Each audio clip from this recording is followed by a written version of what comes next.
This is the first day of the proposed 3-day strike. All Los Angeles Unified School District schools are closed today, leaving over 400,000 children out of school. It is very possible that we will get more rain and snow in the coming weeks, making hiking trails very hazardous and icy, like the path behind me. The Long Beach Turkey Trot has become a tradition for many families in the area. It's created a sense of community, and with it being held on Thanksgiving Day every year, people are sharing what they're grateful for.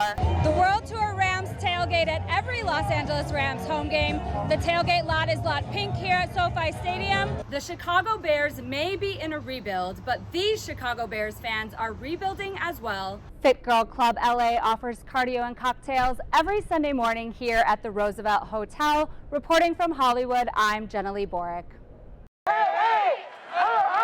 The proposed 3-day strike of Los Angeles Unified School District support staff has become a reality after weekend negotiations failed between union representatives of SEIU Local 99 and district officials. The president of SEIU Local 99, Conrado Guerrero, says this has been a long time coming. This has been 11 months in the making, and finally the members just got tired of the disrespect and the lack of commitment by the district to come to the bargaining table. SEIU Local 99 represents school employees like cafeteria workers, custodians, bus drivers, teachers' assistants, and other workers that are essential for the second largest school system in the country to function.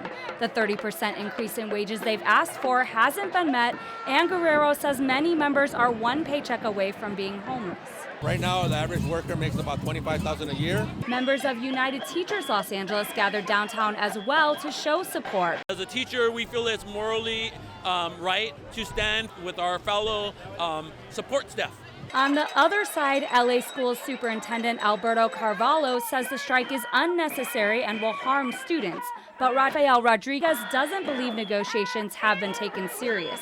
The superintendent was brought here from Miami for one reason, to break the unions.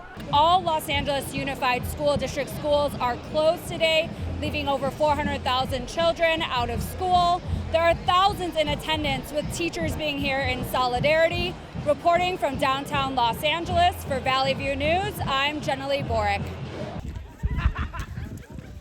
The mountains can be fun, but winter weather increases danger. Rescuers like volunteers with the Montrose Search and Rescue Team have recently helped with Mount Baldy area searches. This year has been especially busy for us in terms of winter operations with the volume of snow and rain. Mother Nature has brought some challenging conditions to the Los Angeles County mountains. Officials say that in less than a month, 2 hikers have fallen to their deaths. Others have been seriously injured and several have gone missing. The best thing to do is to prepare to make sure you're not a victim.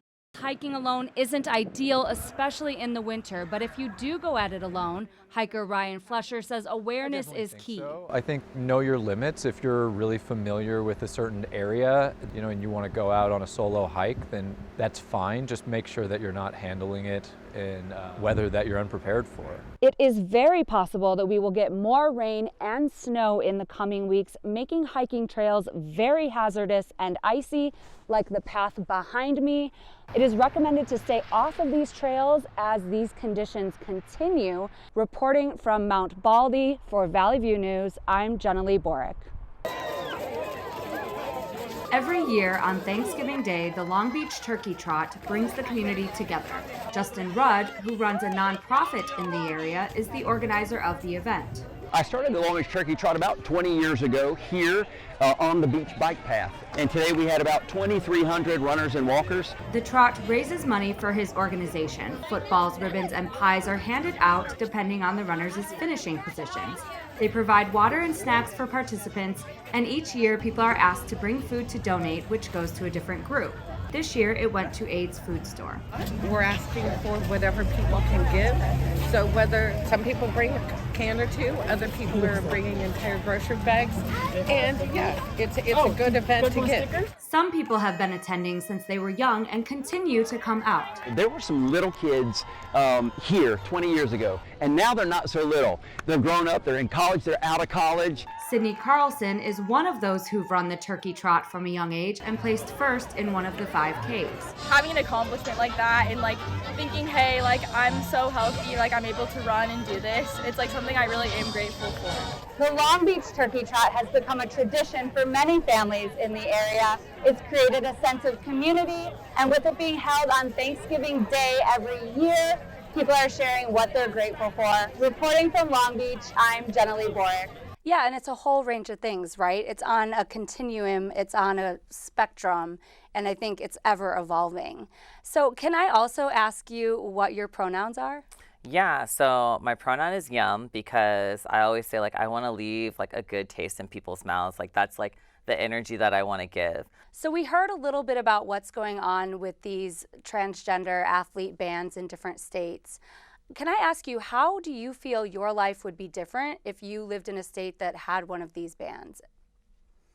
Yeah, I mean, as hard as it was here in California without that ban existing, I couldn't imagine being in one of these other places that had bans.